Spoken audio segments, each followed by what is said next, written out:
This I believe. Archibald T. Davison is professor of music at Harvard University. For 24 years he conducted the Harvard Glee Club. Under his guidance, it was one of the pioneers of modern American choral singing, influencing the choral activities of many American colleges. For 30 years, he was Harvard organist and choirmaster, and is the author of books on choral church music and music education. He has received honorary degrees in this country and Great Britain. Now, Professor Davison states his creed. Of the many passages in the Bible which have for me a deep personal significance, none is more closely allied to my own experience than the story of the sons of the prophets in 2 Kings. Elijah is trying, with merciful evasion, to spare Elisha the knowledge that their final parting is at hand. Elisha knows what must happen, but he is not to be allowed to bear his grief in silence, for at every stopping place on their journey, the two travelers are greeted by the sons of the prophets, who keep asking Elisha, "Knowest thou that the Lord will take away thy master today?" And Elisha, out of the sickness of his heart, must each time answer, "Yea, I know it. Hold ye your peace." That, in a way, is my story, because many, many years ago, for one tragically unforgettable moment, I stood among the sons of the prophets. On a bitter winter's day, a man, and I still remember that he wore neither overcoat nor gloves, came to the door of my father's house and asked if he might shovel the snow from our steps and sidewalk. In silence and looking at him fixedly, I began slowly to close the door.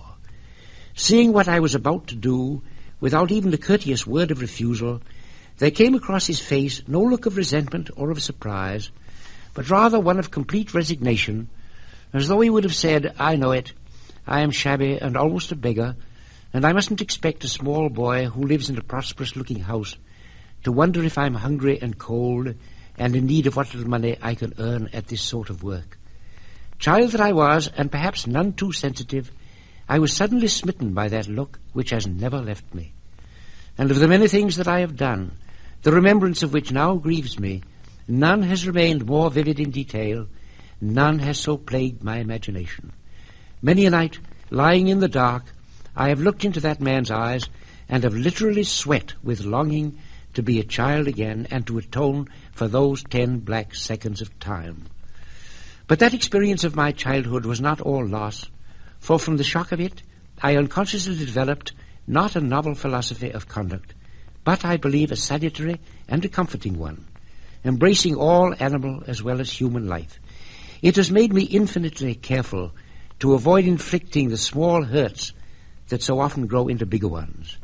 I try, though probably not always with success, never to speak a sentence which may affect the peace of mind of another without first quickly putting myself in his place, weighing the chances of a misunderstanding or the possibility of giving pain.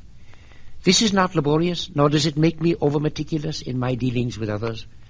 It is purely automatic and arises from an instinctive dread of repeating in some form that cruelty of my youth. I doubt not that to many my reactions to that childhood incident will seem abnormal, that were I just plain sensible, I would long ago have dismissed the matter from my mind as of little importance and something not at all foreign to childish behavior. For myself, I am glad that that moment, in spite of its depressing consequences, has continued to live with me. It is so easy to be a son of the prophets.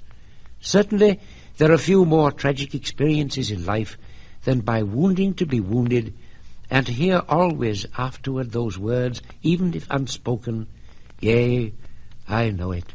Hold ye your peace." That was Archibald T. Davison, who is professor of music at Harvard University.